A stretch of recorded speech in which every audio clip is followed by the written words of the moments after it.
राज्य में पाग मुख्यतः भाव शुखिला रही सर्वनिम्न रात्रि तापमात्रा समतल अंचल मध्य फुलबाणी में 10 डिग्री सेल्सियस रेकर्ड कर पहाड़िया अंचल मध्य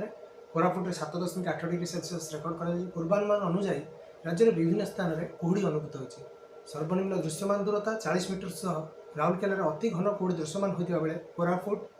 फुलबाणी कटक नयागढ़ सोनपुर ये सब अंचल दृश्यमान दूरता 200 मीटर कम और 50 मीटर अधिक रहा घन कुहुड़ी दृश्यमान रही केतक स्थान में हालुका मध्यम धरण कुहुड़ी लाग रही जहाँ पूर्वानुमान रही आगामी 24 घंटे पाग मुख्यतः भाव शुखिला रु घन कुहुड़ी संभावना रोकवर किसी जिला को आमर येलो वार्निंग जारी कर सहित आसंता काली और तापरदिन अर्थात आम जोटा रोज 5 तारीख 6 तारीख उत्तर आभ्यंतरण ओडिशा जोटा कि रोज सुंदरगढ़ केउझर मयूरभंज झारसुगुड़ा ये जो 4 जिला रोचे से गोटे 2टी स्थान में हालुका वर्षा रही संभावना रोचे